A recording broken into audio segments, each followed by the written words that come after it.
ನೀವು ನೋಡ್ತಾ ಇದ್ದೀರಲ್ಲ, ಈ ವಿಡಿಯೋದಲ್ಲಿ ಕಾಣ್ತಾ ಇರೋದು ನಕಲಿ ವೈದ್ಯ ಗ್ರಾಮದ ಜನರಿಗೆ ಟ್ರೀಟ್ಮೆಂಟ್ ಮಾಡ್ತಾ ಇರೋದು. ಈ ವಿಡಿಯೋ ಕಲಬುರಗಿ ಜಿಲ್ಲೆಯ ಚಿತ್ತಾಪುರ ತಾಲೂಕಿನ ಬಂಕೂರ್ ಗ್ರಾಮದಲ್ಲಿನ ನೇಹಾ ಡೆಂಟಲ್ ಕ್ಲಿನಿಕ್ನದ್ದು.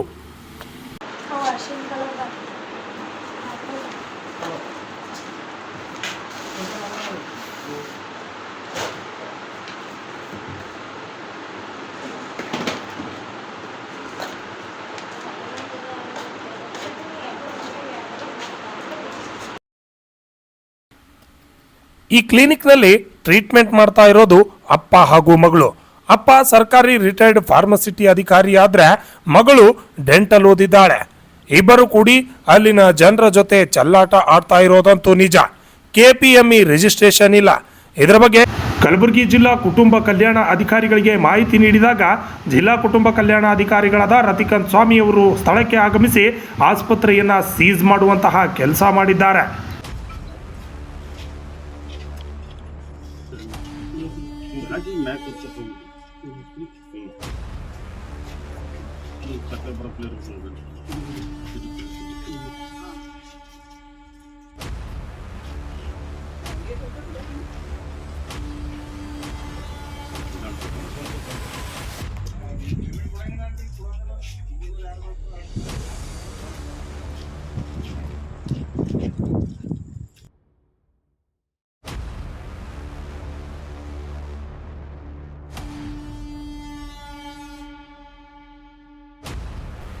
ಈ ಒಂದು ನಕಲಿ ವೈದ್ಯರ ಆಸ್ಪತ್ರೆಯನ್ನ ಸೀಸೇನೋ ಮಾಡಿದ್ದಾರೆ. 4-5 ದಿನ ಕಳೆದ್ರೂ ಕೂಡ ಇಲ್ಲಿಯವರೆಗೆ FIR ಕಾಪಿ ನೀಡಿಲ್ಲ. ಸೀಸ್ ಮಾಡಿದ ನಂತರ ಮತ್ತೆ ಹೆಚ್ಚಿನ ಅನುಮಾನಗಳಿಗೆ ಎಡೆ ಮಾಡಿಕೊಟ್ಟಿದೆ.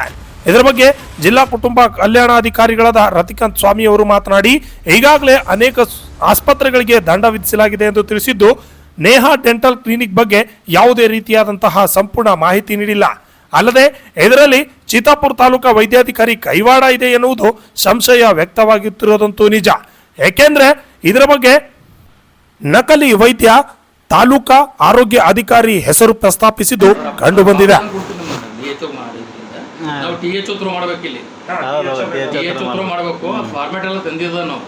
ನಾವು ಇಲ್ಲಿ ಯಾಕೆ ಮತ್ತೆ ಈಗ ಶಿಫ್ಟೇ ಮಾಡೋದು ಆ ಸಂತೋಷನೂ ಹೇಳೋದು ನಾನು ಯಾಕೆ ಮತ್ತೆ ಈಗ ಶಿಫ್ಟೇ ಮಾಡೋದು ಆ ಸಂತೋಷನೂ ಹೇಳೋದು ನಾನು ಯಾಕೆ ಮತ್ತೆ ಈಗ ಶಿಫ್ಟೇ ಮಾಡೋದು ಆ ಸಂತೋಷನೂ ಹೇಳೋದು ನಾನು ಅಲ್ಲೇ ಹಾಕ್ತೀನಿ ಸರ್ ಆಯ್ತು ಅಲ್ಲಿ ತೊಗೊಂಡ್ಬಿಡ್ರಿ ಅಂತ ಅಂದ್ರೆ ಅದಕ್ಕೆ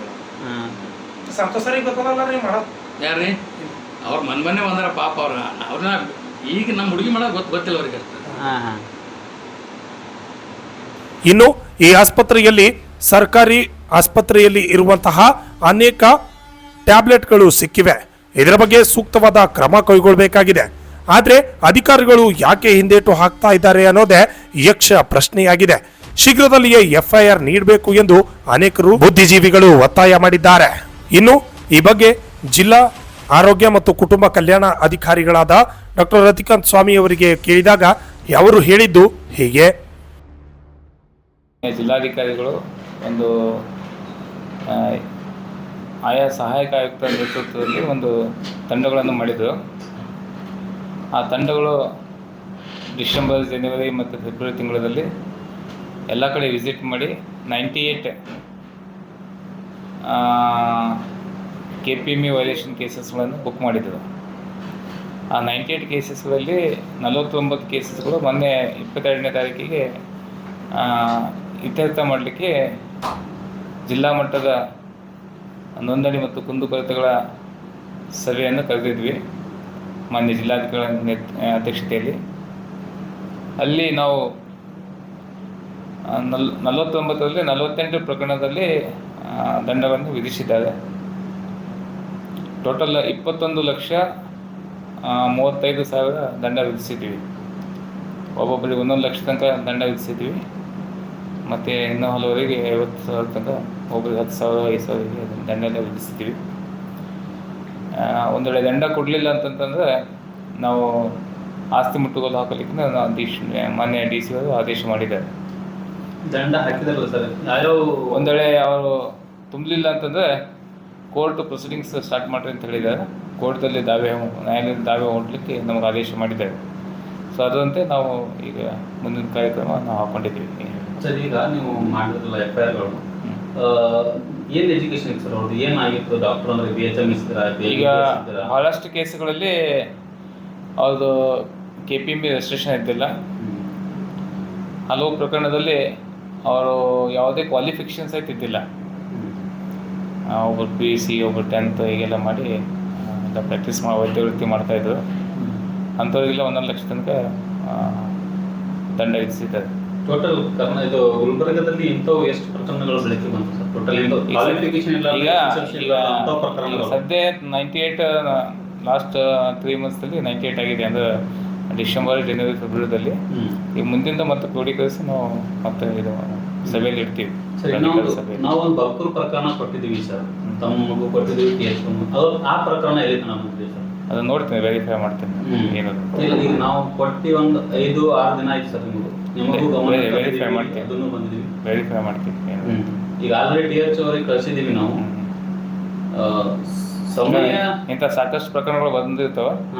ನಿಮ್ದು ಯಾವ್ದಾದ ಪ್ರಕರಣ ನೋಡ್ಕೊಂಡು ವೆರಿಫೈ ಮಾಡಿ ನಿಮಗೆ ತಿಳಿಸ್ತೀನಿ. ಡಿಲೇ ಆಗ್ತಾ ಇದೆ ಅಂತ ಅಂದ್ರೆ FIR ಆಗಬೇಕು ಒಂದು, ಇಲ್ಲ ಅವ್ರ ಮೇಲೆ ಏನಾದರೂ ಕ್ರಮ ಕೈಗೊಳ್ಳೋದು.